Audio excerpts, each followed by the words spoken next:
તેઓની અંદર મેં એવો માણસ શોધ્યો કે અને પ્રભુ યહોવાના વચન હજકેલ એમ કહે છે, પ્રભુ હજકેલ દ્વારા બોલી રહ્યા હતા, તેઓની વચમાં મેં એક માણસને શોધ્યો કે જે આર રૂપ થઈને મારી તથા દેશની વચ્ચે હા. સીધામાં ઊભો રહીને હા મને તેનો નાશ કરતા વારે. ઓ દેવ એવી વ્યક્તિને શોધી રહ્યો છે કે દેશને બચાવવાના માટે. હાલેલુયા. કાળુતાનમાં શું કહ્યું છે? જેવો મારા નામથી ઓળખાય છે એવો પ્રાર્થના કરશે, મારા મુખને શોધશે, દુષ્ટ કામોથી ફરશે. હાલેલુયા. તો એ દેશને હું સાજો કરીશ. આપણે એવા દેશની અંદર રહીએ છીએ મારા વહાલાઓ. આપણે થોડા દિવસ પહેલા જ સ્વાતંત્ર્ય દિવસની ઉજવણી કરી, પણ એ દિવસે પણ લોકોને પ્રાર્થના કરવાના માટે સમય નહોતો. પણ પ્રભુ આજે પણ ભારત વર્ષની અંદર જ્યારે જુએ છે ત્યારે એવા માણસને શોધે છે કે જે દેશ અને દેવની વચ્ચે ઊભો રહીને દેશના લોકોને નાશ કરતા રોકી દે. પણ અફસોસની વાત આગળ શું કહે છે? વાંચીએ. પણ મને એવો એક માણસ મળ્યો નહીં. ઓહ, હાલેલુયા. મને એકે માણસ મળ્યો. લોકોને બધા જ કામના માટે લોકો મળી જાય.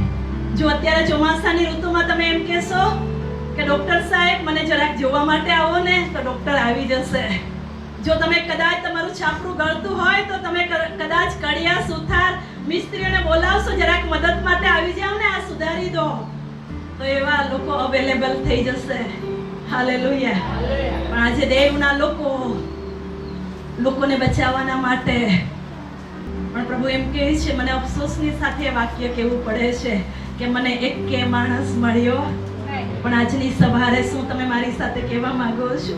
હું પ્રભુને કહું છું કે પ્રભુ એક વ્યક્તિ હું બનવા માંગુ છું. હાલેલુયા. તમને ભારત વર્ષમાં કોઈ મળે ના મળે, પણ પ્રભુ હું એવી વ્યક્તિ બનવા માંગુ છું કે તમે આખા ભારતને સ્પર્શ કરો પ્રભુ, મારા દ્વારા, લોકો દ્વારા, જો મિનિસ્ટ્રીના બધા વહાલાઓ દ્વારા. Hallelujah. Hallelujah. Hallelujah. Hallelujah. Hallelujah. ઈસુનો પહેલો ચમત્કાર કયો હતો? ખાલી માટલાઓને દ્રાક્ષરસમાં ફેરવી દીધો. હાલેલુયા. એ ખાલી માટલાઓને શેની અંદર ફેરવી દીધો? દ્રાક્ષરસથી ભરી દીધો. ને ઈસુનો છેલ્લો ચમત્કાર કયો છે બાઇબલની અંદર? હા, કોઈને ખબર છે? કારણ કે કાના કામના લગ્ન વિશે તો આપણે બધે સાંભળીએ છીએ, પણ ઈસુનો છેલ્લો ચમત્કાર તમે યોહાનના 21મા અધ્યાયમાં જોશો. હાલેલુયા. ખાલી હોડીઓ માછલીઓથી ભરાઈ ગઈ. હાલેલુયા. ઈસુ હવે દર્શનો આપીને સ્વર્ગ તરફ જવાની તૈયારીમાં હતો. તે સમયે ખાલી હોડીઓ હતી અને પ્રભુએ કહ્યું, પિત્તર આ તરફ નાખ, અને માછલીઓ ભરાઈ ગઈ. સાંભળી રહ્યા છો? પહેલો ચમત્કાર ખાલી માટલાઓને ભરવા કહ્યું ને દ્રાક્ષરસમાં ફેરવાઈ ગયો. ઈસુનો છેલ્લો ચમત્કાર ખાલી હોડીઓમાં. હાલેલુયા. હાલેલુયા. માછલીઓથી ભરાઈ ગઈ. મારો કહેવાનો મતલબ એમ છે, હાલેલુયા, ઈસુ હંમેશા ત્યાં જ કામ કરે છે જ્યાં ખાલી હોય તેને પરિપૂર્ણ કરી દે છે. શું આજે તમે ખાલી થયેલા છો? તો આજે પ્રભુ તમને ભરવા માંગે છે. હાલેલુયા. હાલેલુયા. ઈસુ હંમેશા એવી જગ્યાએ કામ કરે છે કે જ્યાં ખાલીપણું હોય, પણ જો તેઓ ખાલી થાય તો પ્રભુ ભરવા માંગે છે. પહેલો તિમોથી તેનો પહેલો અધ્યાય 12મું વચન શું કહે છે? ઝડપથી જરાક વાંચશો તો જેથી આપણે ઝડપથી ચાલીશું. અને વાંચીએ. હા, પહેલો તિમોથી તેનો પહેલો અધ્યાય અને 12મું વચન. મને સામર્થ્ય આપનાર આપણા પ્રભુ ઈસુ ખ્રિસ્તનો હું આભાર માનું છું. હા, કેમ કે તેણે મને વિશ્વાસ ઉગાડીને પોતાની સેવામાં દાખલ કર્યો. ઓહ, પાઉલ એમ કહે છે કે તેણે મને વિશ્વાસ ગણીને તેની સેવામાં. તમે બહુ પૈસાદાર હતા એટલે તમારા પૈસાની જરૂર પ્રભુને બહુ હતી, એટલે ચલો આવી જાય તો બહુ સારું થઈ જાય, એટલે પ્રભુએ તમને સેવામાં બોલાવ્યા. બહુ સ્માર્ટ હતા, બહુ બુદ્ધિશાળી હતા, એટલે હાલેલુયા. જેવો વિશ્વાસ યોગ્ય હોય છે એમોને પ્રભુ બોલાવે છે. હું પ્રભુના સેવકોને પૂછવા માંગુ છું, હાલેલુયા, તમને શા માટે પ્રભુએ બોલાવ્યા? કારણ કે તમે વિશ્વાસ યોગ્ય હતા. હાલેલુયા. બાઉલ કહે છે વિશ્વાસ યોગ્ય ગણીને મને તેની સેવામાં. આજે ઘણા બધા લોકો ખ્રિસ્તીઓ હોઈ શકે, હાલેલુયા, કેવા હોઈ શકે? હા, ખ્રિસ્તી હોઈ શકે, પણ ઘણા લોકો વિશ્વાસુ હોતા. પિત્તર પણ ખ્રિસ્તી જ હતો લગભગ.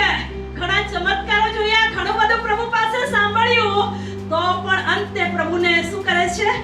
છોડીને જવાની વાત કરે છે, પ્રભુને દગો આપે છે, પ્રભુને ઓળખવાનો ઇનકાર કરે છે. પ્રભુને એવા વ્યક્તિની જરૂર. આજે આપણા જીવનોમાં ઘણા બધા ચમત્કારોને આશીર્વાદોને જોયા પછી પણ જો આપણે વિશ્વાસ યોગ્ય નથી રહેતા દેવની સેવામાં, તો હું કહીશ એવા વ્યક્તિઓને પ્રભુની જરૂર નથી. પ્રભુને કહીએ આપણે, પ્રભુ મને વિશ્વાસ યોગ્ય બનાવો.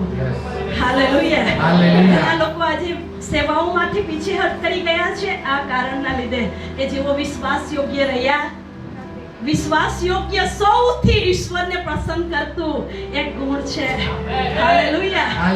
કોઈ જોશે કે નહીં જોશે, ઈશ્વર તો જુએ છે. એ હિસાબે જ્યારે આપણે દેવની સેવાઓમાં નિષ્ઠાપૂર્વક અને વિશ્વાસ યોગ્યતાથી સેવા બજાવીએ છીએ, હાલેલુયા, એ દેવને હોય કે મિનિસ્ટ્રીને હોય કે મંડળીને હોય કે પરિવારને હોય, જો તમે પરિવારને વિશ્વાસ યોગ્ય રહેશો તો દેવ તમને મંડળીમાં વિશ્વાસ યોગ્ય કરશે. હાલેલુયા. વિશ્વાસ યોગ્યતા દેવને વધારે ગમે છે.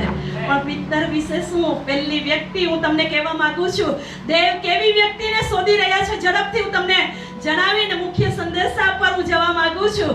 હાલેલુયા. હાલેલુયા. ઈશ્વર એવી વ્યક્તિને શોધી રહ્યા છે કે જે વિશ્વાસુ હોય. કેવી હોય? પિત્તર વિશ્વાસ યોગ્ય બન્યો, પછી પહેલા વિશ્વાસ યોગ્ય નહીં રહ્યો પણ પછી વિશ્વાસ યોગ્ય બને છે, અને એના દ્વારા પ્રથમ પ્રભુ 3000 લોકોને બચાવી લે છે. હાલેલુયા. ઇબ્રાહિમ વિશ્વાસ યોગ્ય રહ્યો, યુસુફ વિશ્વાસ યોગ્ય રહ્યો. એને પાપ લલચાવ્યું તો પણ એને કહ્યું હાલેલુયા. હાલેલુયા. આજે એવી પરિસ્થિતિઓ મારી તમારી સામે આવે તો આપણે શું આપણા જીવનમાં વિશ્વાસ યોગ્ય રહેવા માટે કટિબદ્ધ બનીએ છીએ ખરા? પ્રતિબદ્ધ રહીએ છીએ ખરા? હાલેલુયા. ઇબ્રાહિમ, યુસુફ આપણને એ સંદેશો આપી જાય છે. હાલેલુયા. હાલેલુયા. કેમ પિત્તર ને પ્રભુ સેવાઓ આપે છે? એનું કારણ, પિત્તરે કેટલી વખતે નકાર કર્યો હતો? 3 વખતે. પણ તમે યોહાનના 14મા અધ્યાયમાં આવો, તમને કેટલીક વાતોને બતાવવા માંગુ છું. અને યોહાન તેનો 21મો અધ્યાય 15મી કલમથી વાંચો. પહેલા આપણે વાંચીએ યોહાનની લખેલી સુવાર્તા તેનો 21મો અધ્યાય પહેલી કલમથી વાંચો. હા. એ બીનાઓ બન્યા પછી હા, તિબેરિયસના સમુદ્રને કાંઠે યેશુએ ફરીથી શિષ્યોને દર્શન દીધું. કઈ બીનાઓ બન્યા પછી? એ બીનાઓ એવું તો લખે છે, પણ કઈ બીનાઓ? હા હા, ઈસુ ખ્રિસ્તના પુનરુત્થાન પછી ઈસુ ઘણી જગ્યાએ શું આપતો રહ્યો? દર્શન આપતો રહ્યો. એ બીનાઓ બની ગયા પછી 20મા અધ્યાયમાં તમે જોશો, આપણે ઈસ્ટર વખતે 20મો અધ્યાય ખાસ કરીને એને નોંધ લઈએ છીએ. પણ આ બધું જ દર્શનો મેળવ્યા પછી પિત્તર સાહેબ શું કરે છે? હાલેલુયા. હાલેલુયા. અને આ ફરીથી સમુદ્રના કાંઠે બનતી ઘટના છે. ઈસુ જ્યારે પહેલી વખતે પિત્તરને તેડું આપે છે એ પણ સમુદ્રના કિનારે બને છે. હાલેલુયા. અને જ્યારે ઈસુ તમે 4થા અધ્યાયમાં વાંચશો તો ગાલિલના સમુદ્ર કિનારે એ પિત્તરને, યોહાન અને યાકૂબને માછલા પકડતા જાળો સાંધતા જુએ છે. અને પ્રભુ શું કહે છે? આવો, તમને હું હવેથી માછલા નહીં પણ માણસોને પકડનાર. પણ એ જ માણસોને પકડનાર માણસ પ્રભુ ઈસુની સાથે સાથે રહી માણસોને પકડતો રહ્યો. ઈસુના મરણ પછી એને એવું લાગ્યું કે હવે પાછું આપણે શું કરવું જોઈએ? પીછેહટ કરી લેવું જોઈએ. ફરીથી આપણે પાછલા ધંધામાં મજા કરી લઈએ. અને આવું વિચારે છે. શું એ પ્રભુને વિશ્વાસ યોગ્ય રહ્યો? નહીં. પ્રભુએ જે સેવાઓ સોંપી હતી માણસોને પકડવાની, હું તમને એમ કહું છું હાલેલુયા. હાલેલુયા. આ બાબતને જ્યારે હું નોંધમાં લઉં છું, પ્રભુએ મને ને તમને જો માછલા જ પકડવા વાળા બનાવ્યા હોત ને તો અત્યારે કોઈ માણસ તમને ઘરમાં પણ નહીં બોલાવતે, તમે ગંધાતે હોત. હાલેલુયા. તમને કદાચ લોકો તુચકારતે અથવા તમને કદાચ નિમ્ન કક્ષાના માણસો ગણતે કે નહીં ગણતે. મારો ને તમારો ઈશ્વર એવો કૃપાળુ છે કે તમને માછલી પકડવાના ધંધામાં દેવે નથી બોલાવ્યા. સૌથી શ્રેષ્ઠ સેવાઓ પ્રભુએ મને ને તમને સોંપી છે કે તમને આ પૃથ્વી પરના લોકોને સ્વર્ગને ભરી શકો. કેટલા લોકો સમજ્યા? માછલા પકડવા વાળા હોત ને તમારી કોઈ અત્યારે કિંમત નહીં હોત, પણ તમને દેવની સેવાઓમાં તમને બોલાવ્યા છે એટલે તમારી કિંમત ગણાય છે. હાલેલુયા. હાલેલુયા. એના માટે દેવને જોરદાર તાળીઓ નહીં થાય? કારણ કે આપણને માણસો જ માછલા જ પકડનારા કેટલાય સીમિત નથી રાખ્યા. હવે આપણને પ્રભુએ સ્વર્ગને ભરવાની સેવાઓ આપી છે. હાલેલુયા. હાલેલુયા. સેવાઓના માટે પ્રભુનો આભાર માનીએ. આટલી મોટી સેવાઓ લીધા પછી પણ પિત્તર શું કરે છે? અને વાંચો, દર્શન ફરીથી આપે છે અને બીજી કલમ અને વાંચો. સિમોન પિત્તર, હા. થોમા જે દિદુમસ કહેવાતો હતો, હમ. તે ગાલિલના કાનાનો નથાનિયેલ, હા. જબ્દીના દીકરા હા. તથા તેના શિષ્યોમાંના બીજા બે હા. એઓ એકઠા થયા હતા. હવે આ બધા એકઠા થયા હતા. સુમનભાઈ વાંચે છે, તમે ગણતરી કરી કેટલા શિષ્ય હતા? ચાલો આપણે ગણીએ. સિમોન પિત્તર હતો, પછી બીજો થોમા, થોમા, પછી નથાનિયેલ, પછી જબ્દીના દીકરા, જબ્દીના કેટલા દીકરા હતા? બે, યાકૂબ અને યોહાન. યોહાન. તેઓ પણ ત્યાં હતા. કેટલા થયા? હજુ ગણિતમાં બહુ કાચા તમે. હા, કેટલા થયા? પિત્તર, થોમા, થોમા, નથાનિયેલ, યાકૂબ અને યોહાન. 5 થયા. પછી શિષ્યોમાંના બીજા બે, હજુ શિષ્યમાંના બીજા બે. મીન્સ કેટલા? હાલેલુયા. તમે બાઇબલ વાંચો તો થોડુંક આવી ગણતરી પણ કરો. શા માટે? હવે હું તમને કહીશ. હવે આટલા બધા ભેગા થયેલા હતા એટલે પિત્તર કરીને 7 જણ. પણ હવે પિત્તર સાહેબ શું કરે છે? વાંચીએ. હા. સિમોન પિત્તર તેઓને કહે છે કે હા. હું માછલા મારવા જાઉં છું. ઓહ, પોતે જવાનું હતું તો જતો રહેતો તો ભલી વાત થતે. પણ આ પિત્તર સાહેબ તો બીજા 6 પાસે આવીને એમ કહે છે કે હું એ ડિક્લેર કરીને જાય છે કે હું માછલા મારવા જાઉં છું. પછી શું ઘટના ઘટી? તેઓ તેને કહે છે કે હા. અમે પણ તારી સાથે આવીએ છીએ. ઓહ, એકલો જતો તો કદાચ નુકસાન નહીં થતો, બીજા 6 ને લેતો ગયો. આજે પણ ઘણા એવા લોકો છે જે દેવની સેવાઓ આપી છે, દેવે જે તાલંત આપ્યા છે એને છોડી દે. પોતે તો પોતે જાય, બીજા 6 જેવો સેવામાં પાવરફુલ હોય એવા લોકોને જોયા છે તમે? હાલેલુયા. હાલેલુયા. અફસોસની સાથે કેવું પડે છે કે પિત્તર સાહેબની સાથે બીજા 6 પણ ભેગા થઈ ગયા. કેટલું મોટું નુકસાન. શું આજે મંડળીઓમાં એવું નથી થઈ રહ્યું? હાલેલુયા. હાલેલુયા. પોતે તો સેવા ના કરે, બીજાઓને પણ સેવાઓથી દૂર રાખે. એવા લોકોથી બહુ ચેતીને રહેવું મારા વહાલાઓ. પણ આ બધા જ જાય છે. હું કહું છું, પિત્તર વિશે એવું કહેવાય છે કે માછલી મારવામાં સૌથી કુશળ માણસ હતો. હાલેલુયા. હાલેલુયા. એ રાત્રે ક્યારે મારવી, કઈ જગ્યાએ, કયા ખૂણામાં જાળ નાખવી બરાબર સમજતો હતો. પણ એટલો કુશળ માછીમાર એ રાત્રે નિષ્ફળ ગયો. શું થયો? નિષ્ફળ ગયો. હાલેલુયા. હાલેલુયા. બહેનોને હું પૂછીશ, જો તમે માછલી પકડવા જાઓ તો કઈ જગ્યાએ માછલી બરાબર આવે ને શું કરવાથી આવે, ચૂપ રહેવાથી આવે કે બોલવાથી, બધું તમને ખબર હોય. પણ આ પિત્તર સાહેબે ઈસુને છોડ્યો, ઈસુની સેવા છોડી. આટલો કુશળ માણસ એક રાતમાં એક પણ માછલી પકડી શક્યો? હું તમને એ વાત બતાવવા માંગુ છું કે ઈસુને જ્યારે આપણે છોડી દઈએ છીએ, સેવાઓથી પીછેહટ કરીએ છીએ, તમારા જીવનોમાં તમે નિષ્ફળતાનો સામનો કરશો. કેટલા લોકો સફળ થવા માંગો છો? ઈસુને સાથે સાથે રાખો. Hallelujah. Hallelujah. Hallelujah. Hallelujah. Hallelujah. હું તમને એમ કહું, પિત્તર તો એટલી પીછેહટ કર્યો તો એને આખી રાતમાં નિષ્ફળતા મળી, ખોટ ગઈ. પણ હું તમને જૂના કરારની એક વ્યક્તિ તરફ ધ્યાન દોરવા માંગુ છું. લોતની પત્નીએ બહુ સંપત્તિ અને સમૃદ્ધિવાન જગ્યા પસંદ કરેલી, અને બંગલાઓ અને ગાડીઓ અને કદાચ બહુ મોટી ખેતીવાડી હશે એ છોડવાનું મન નહીં થયું. ઈશ્વરે એમને કહ્યું હતું કે પાછળ જોશો. અહીંયા પિત્તર સાહેબ પાછળ હટે છે. હાલેલુયા.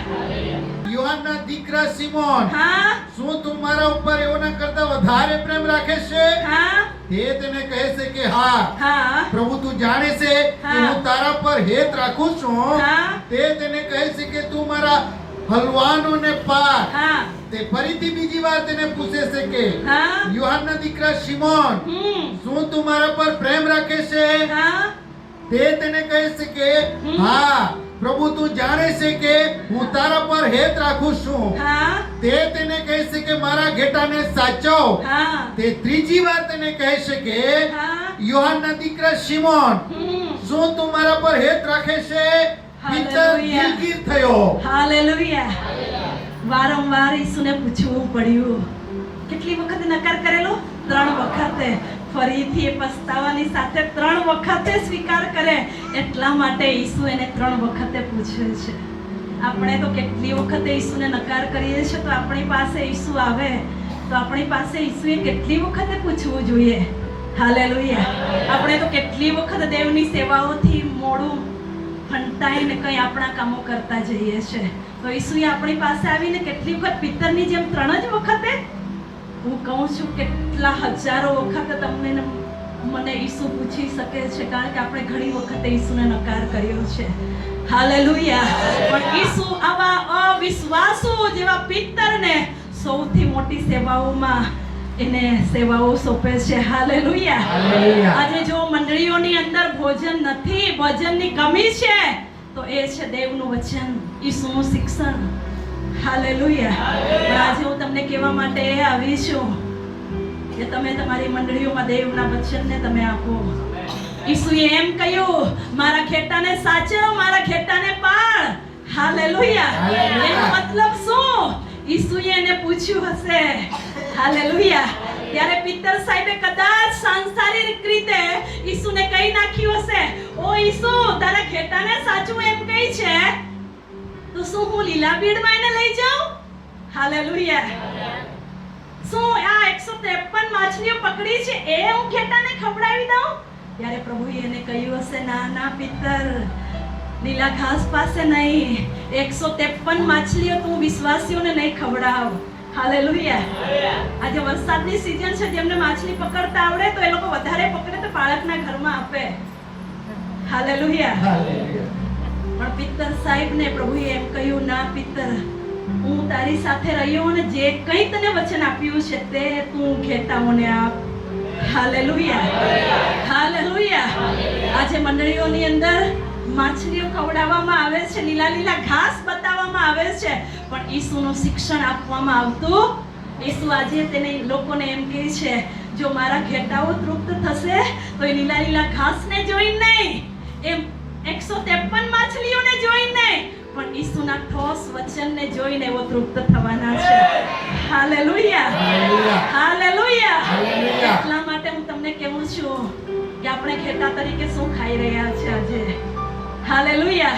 દેવના લોકો તરીકે દેવની મંડળીમાં ફક્ત લીલા ઘાસ અને પાણી પાસે આવીને સંતુષ્ટિ નહીં મેળવીએ, સૌથી પરિપક્વ એવા વચનને આપણે સાંભળીએ. હાલેલુયા. ત્યારે પ્રભુ એમ કહે છે કે એવા વિશ્વાસ યોગ્ય વ્યક્તિની પ્રભુને જરૂર છે. હાલેલુયા.